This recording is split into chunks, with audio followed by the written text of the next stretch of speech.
이 기록은 누구에게도 보여서는 안 되며 누군가 읽게 되는 날은 때가 도래한 날이다.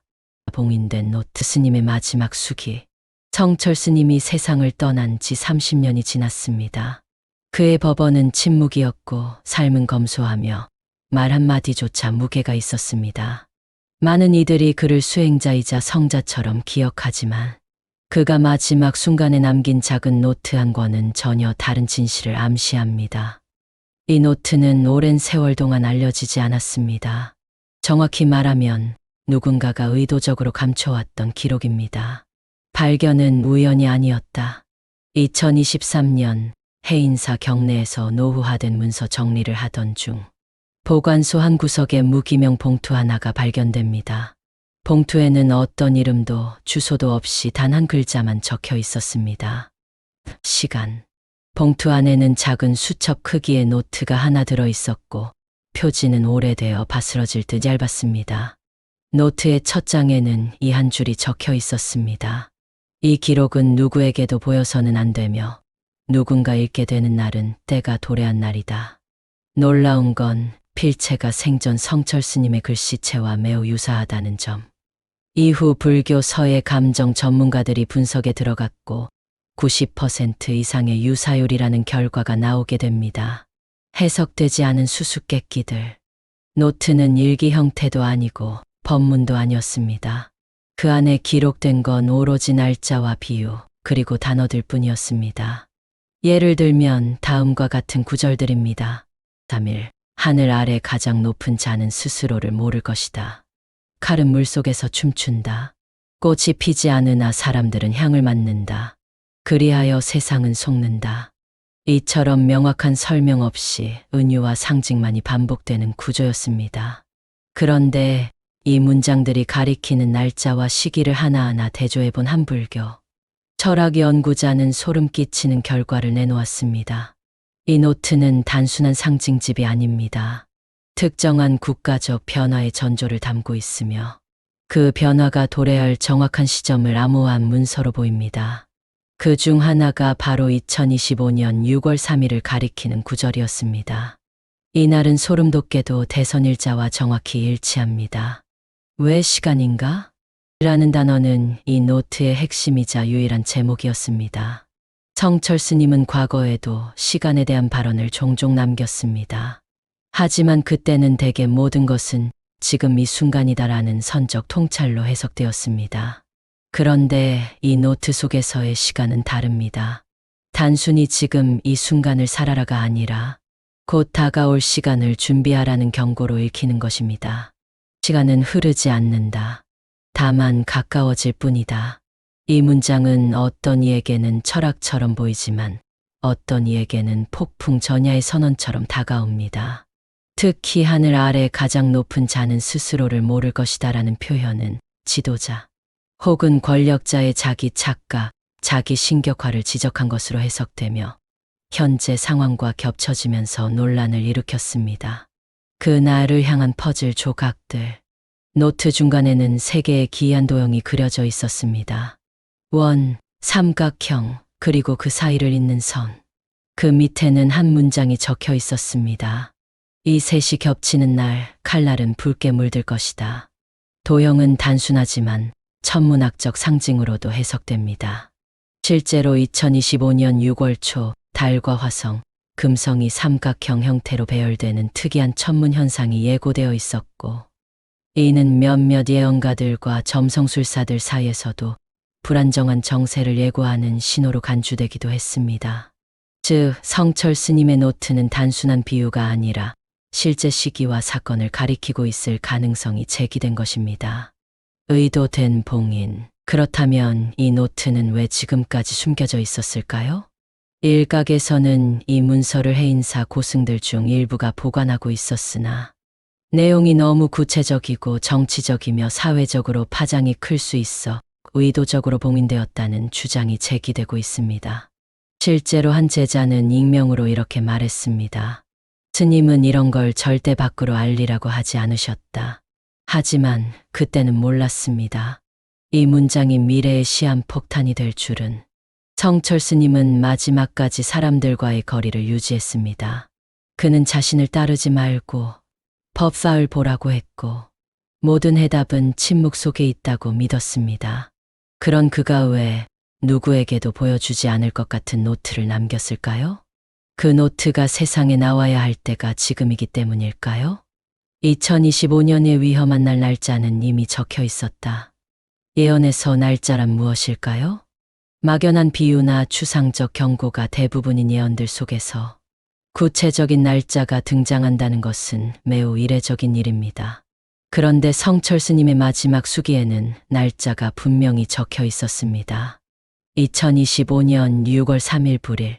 불일이란 말은 오래지 않아 닥칠 날 또는 머지않아 현실이 될 시간이라는 뜻으로 선문답 속에서 종종 등장하지만 이 문맥에서는 명백히 경고의 의미를 품고 있습니다. 날짜는 왜 중요했는가? 성철 스님은 평소 세속의 시간에 큰 의미를 두지 않았습니다. 하지만 이 수기에서만큼은 달랐습니다. 당일은 겉보기에 평범한 주말이지만 정치사회 천문학적으로 기이한 공명이 감지되는 시점이기도 합니다. 정치적으로는 일본 오사카 엑스포 정점기, 한국과 일본 모두 중요한 외교적 고비를 맞이하는 시점. 대한민국 주요 정당의 당 대표 교체와 차기 대선, 구도 형성 시점.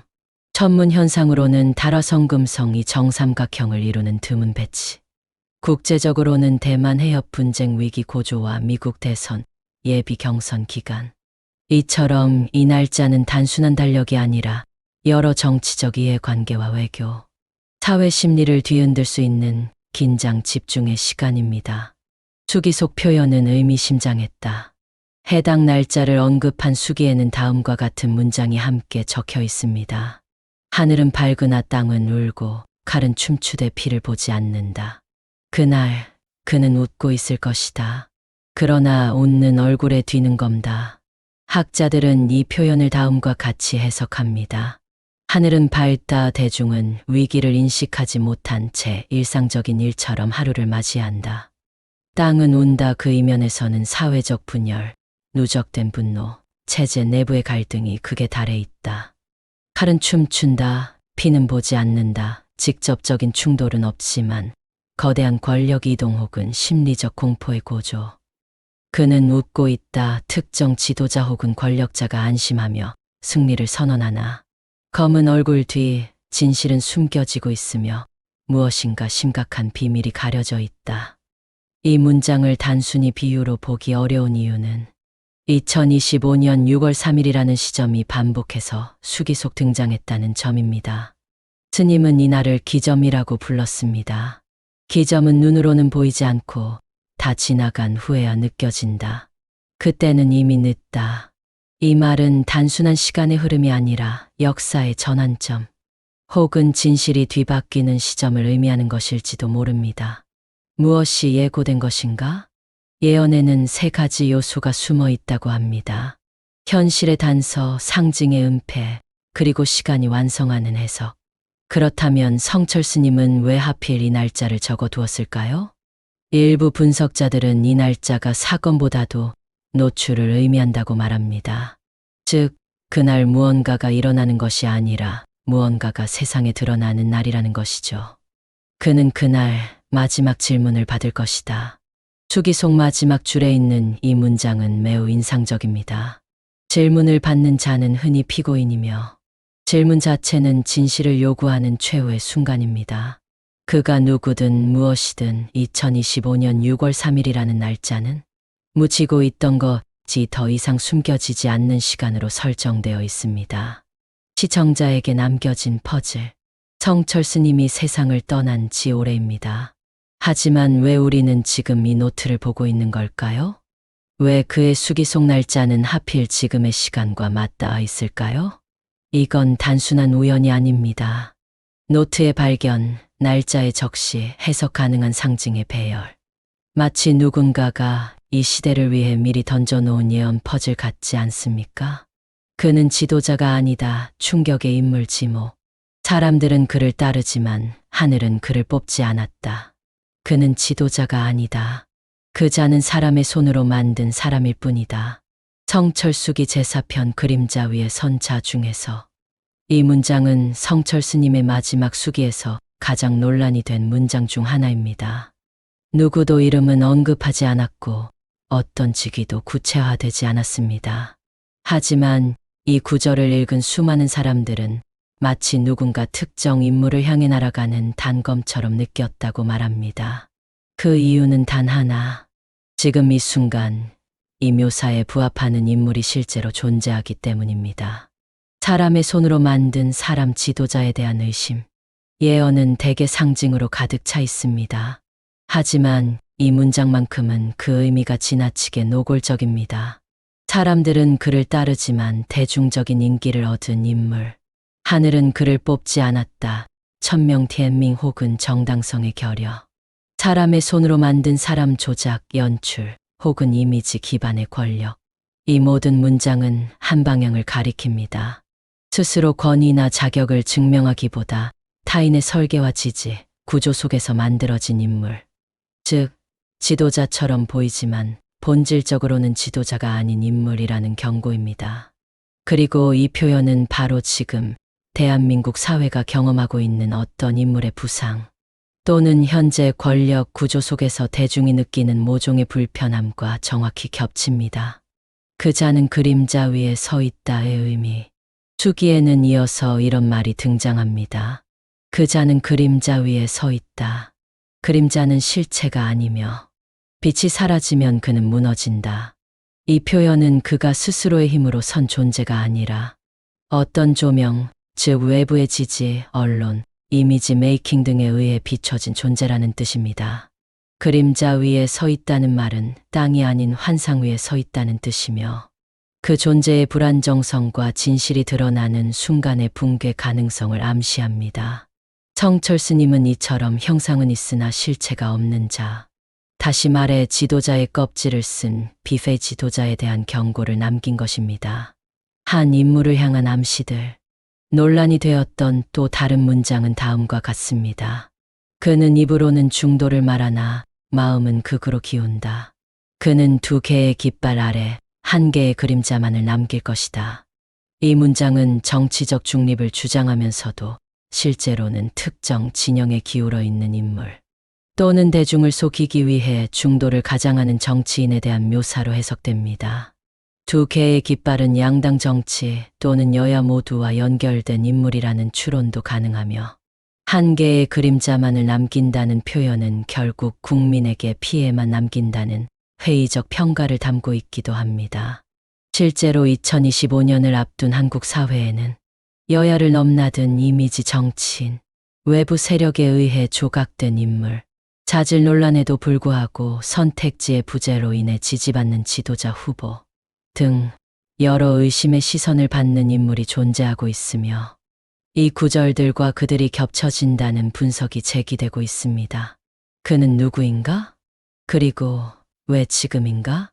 이 시점에서 가장 중요한 질문이 남습니다. 성철 스님이 말한 그 자는 누구인가? 아직까지 구체적 실명이 언급된 적은 없습니다. 그러나 분명한 건 스님의 예언은 단순히 정치적 견해가 아니라 도덕적 기준에서 판단한 지도자의 본질에 대한 평가였다는 점입니다.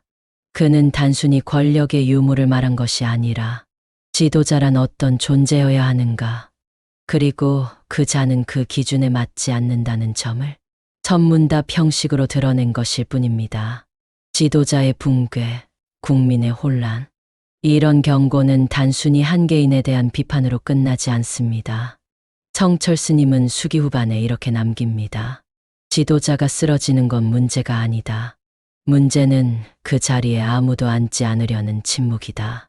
즉, 스님의 진짜 걱정은 위선자 지도자의 몰락이 아니라 그 뒤에 남은 국민의 허무, 냉소, 무관심이었습니다.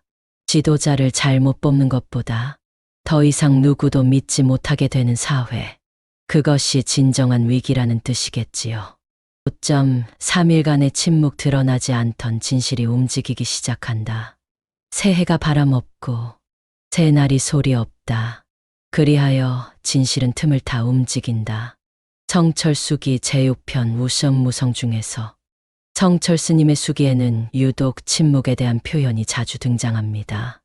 침묵은 선사에게는 수행의 상징이며 깨달음의 방식입니다.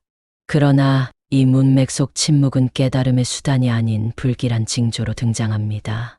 새해의 침묵은 오랜 시간 축적된 거대한 정적을 의미하고, 새날의 침묵은 갑작스레 모든 것이 멈추는 단기적 마비를 상징합니다. 바로 그 새날 3일간의 침묵이 지금 2025년을 가리키고 있다는 분석이 나오고 있습니다. 언론도 권력도 백성도 말하지 않는다. 수기에는 소리 없음이라는 표현이 반복됩니다. 관청은 열려 있으나 말이 없고, 방송은 켜져 있으나 아무도 설명하지 않는다. 사람들은 질문하지 않는다. 질문은 어디론가 사라지고 대답은 늦게 돌아온다. 이런 묘사는 명확히 언론 통제, 정보 차단, 사회적 침묵의 상태를 상징합니다. 그리고 그 시작은 단순한 사건이 아닌 일상 속에서 슬며시 시작된 침묵으로부터 비롯됩니다. 실제로 최근 몇 년간 세계적으로 등장하고 있는 현상이 있습니다. 바로 정보의 지연과 침묵의 정당화입니다. 국가 위기 상황 시 국민 불안을 막는다는 이유로 정보 차단, 특정 이슈에 대한 언론 통제 및 기자회견 지연, SNS 알고리즘을 이용한 정보, 유통 속도 제한, 당국에 아직 확인되지 않았다는 말로 덮이는 의혹들. 그리고 이 모든 현상은 수기에서 말한 3일간의 침묵이 현실이 될 수 있다는 가능성을 떠올리게 합니다. 그 침묵은 누구에게 유리한가? 성철 스님의 수기에는 이렇게 쓰여 있습니다. 말이 멈추면 귀는 잠든다. 귀가 잠들면 그림자는 움직인다. 이 말은 의미심장합니다. 침묵이 유지되는 동안 어딘가에서는 움직임이 발생하고 있다는 것. 사람들의 시선과 관심이 잠든 사이 진실은 틈을 타 다른 방식으로 움직이고 있다는 메시지입니다.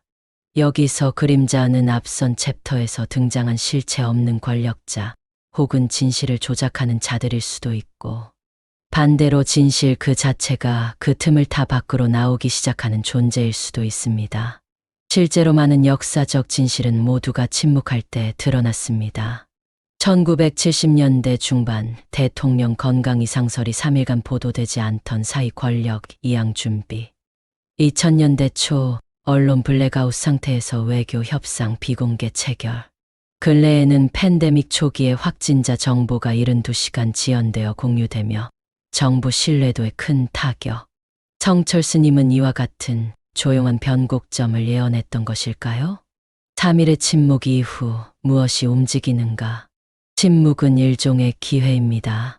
그것은 누군가에게는 정보를 조작할 기회이며, 또 다른 누군가에게는 감추어졌던 진실을 드러낼 용기의 순간이기도 합니다.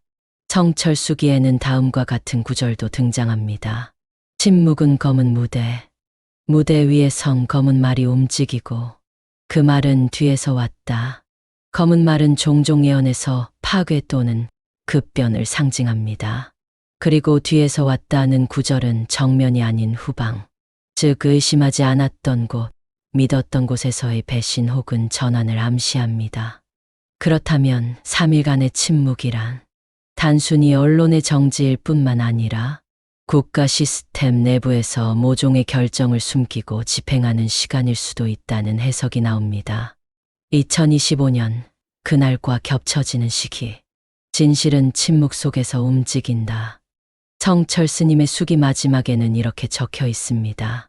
모두가 말할 때 진실은 묻히고, 모두가 침묵할 때 진실은 걸어 나온다. 2025년 우리는 말을 멈추는 그 순간에 무엇을 보게 될까요? 가면의 권력 지도자의 이중 정체성. 그 사내는 두 개의 얼굴을 가졌다. 하나는 검고 하나는 무색하다. 사람들은 그 무색한 얼굴을 보고 믿지만 세상은 검은 얼굴의 손으로 움직인다. 성철 수기 제9편 이중의 자저 중에서 이 문장은 지금까지 성철 스님의 수기 중 가장 정제된 형태의 인물 묘사로 알려져 있습니다. 특정한 이름도 직위도 명시되어 있지 않지만 너무나도 생생한 이미지. 하나는 검고 하나는 무색한 얼굴. 그리고 사람들은 무색한 얼굴을 보고 안심한다는 것. 그는 누구일까요? 그리고 그 검은 얼굴의 정체는 무엇일까요? 검은 얼굴, vs 무색한 얼굴 무엇이 가면인가? 이중의 얼굴은 단순한 성격 이중성이 아닙니다. 수기 전체를 분석한 종합불교학회의 한 연구자는 이렇게 말했습니다. 검은 얼굴은 권력의 진실, 무색한 얼굴은 이미지 정치의 상징이다. 즉, 무색한 얼굴은 없는 척하는 얼굴이며 그것은 중립, 온건, 대중의 환상을 반영하는 가면입니다. 그에 비해 검은 얼굴은 은밀한 결정, 보이지 않는 연결, 계산된 움직임으로 세상을 조율하는 진짜 모습이라는 것이죠. 예언의 구조 속에서 이 표현은 너무나 현실적인 의미를 가집니다. 한 지도자가 내세우는 이미지와 실제 행동 사이의 괴리. 공식적으로는 국민의 이름을 외치지만 비공식적으로는 전혀 다른 이익을 좇는 모습. 이 모든 것을 성철 스님은 단 몇 줄로 요약한 것입니다. 이중 신분에 대한 불안. 성철 수기에는 이런 구절도 있습니다.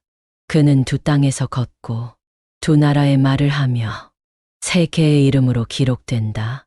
이 문장은 단순히 문학적 수사가 아닙니다. 최근 이 구절이 주목받는 이유는 실제 고위공직자나 정치인, 기업인 중 일부가 복수, 국적, 이중 신분, 복수, 신원 문제에 연루된 전례가 있기 때문입니다. 특정 지도자 후보의 해외 시민권 보유 의혹, 가족의 국적 문제 은폐, 경제적 활동은 외국, 정치적 정체성은 국내, 공직자 재산 신고 누락과 이중 계좌 논란. 영상이 재미있으셨다면 좋아요, 구독 부탁드립니다. 감사합니다.